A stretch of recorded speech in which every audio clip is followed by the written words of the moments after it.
Funari, como é diferenciada a cultura erudita da cultura popular?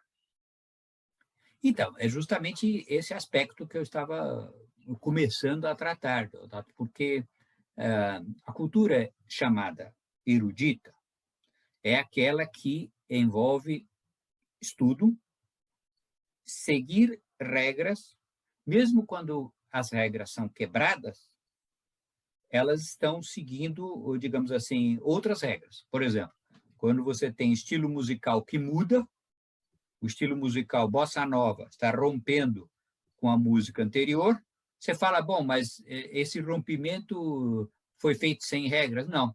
Quer dizer, uma série de mudanças, por exemplo, então você tinha rima, você tinha certos ritmos, você não, agora nós vamos fazer de maneira diferente, mas regrada, tanto assim que se forma um gênero, que é a bossa nova.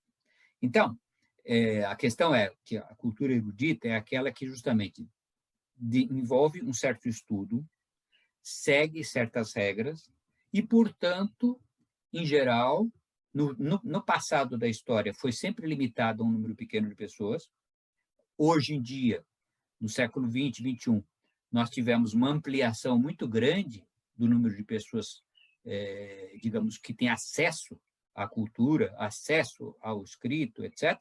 Então, isso aumentou muito, mas historicamente era muito limitado. E a cultura popular é o contrário. Cultura popular significa que é aquilo que os analfabetos, as pessoas sem nenhum tipo de instrução formal, e elas, então, produzem cultura, produzem música, produzem comida, ou produzem literatura, inclusive, oral, literatura oral, né? Você não precisa escrever para ter literatura. Inclusive, alguns desses,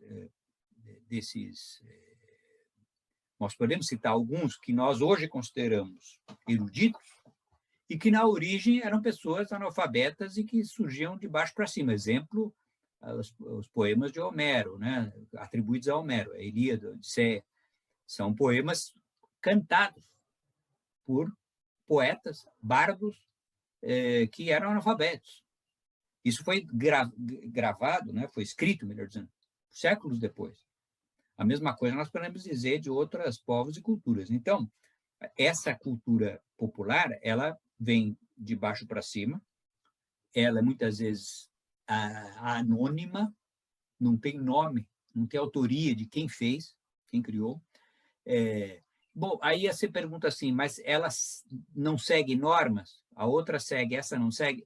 Também não é bem assim. Ela segue normas, mas não são normas codificadas por escrito. São normas, assim, da sociedade, o que a gente gosta de comer, gosta de ouvir.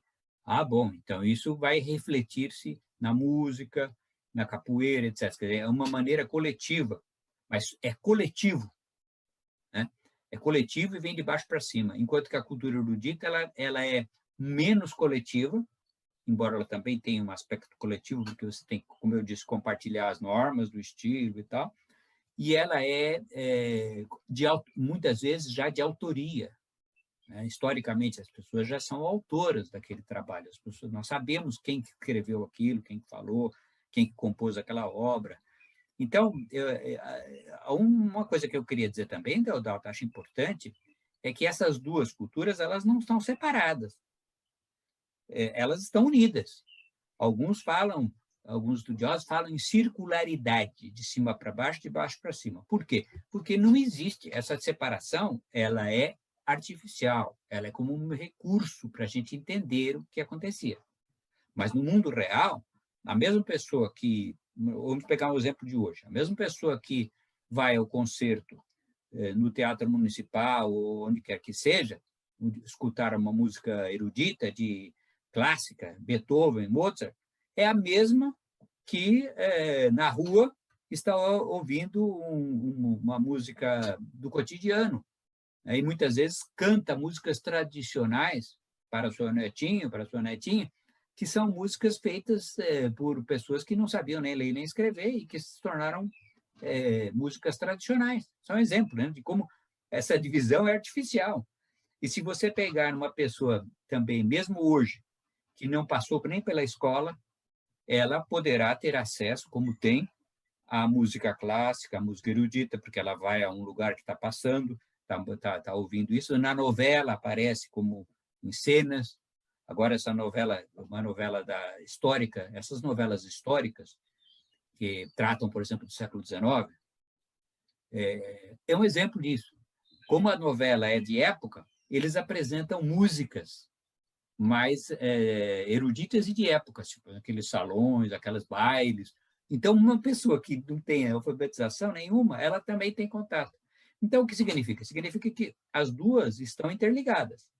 Elas têm particularidades que, a meu juízo, convém, digamos assim, diferenciar a erudita da popular, mas elas estão em interrelação. Então, é isso, Deodato. Eu acho que esses dois aspectos têm que ser ressaltados. Ok.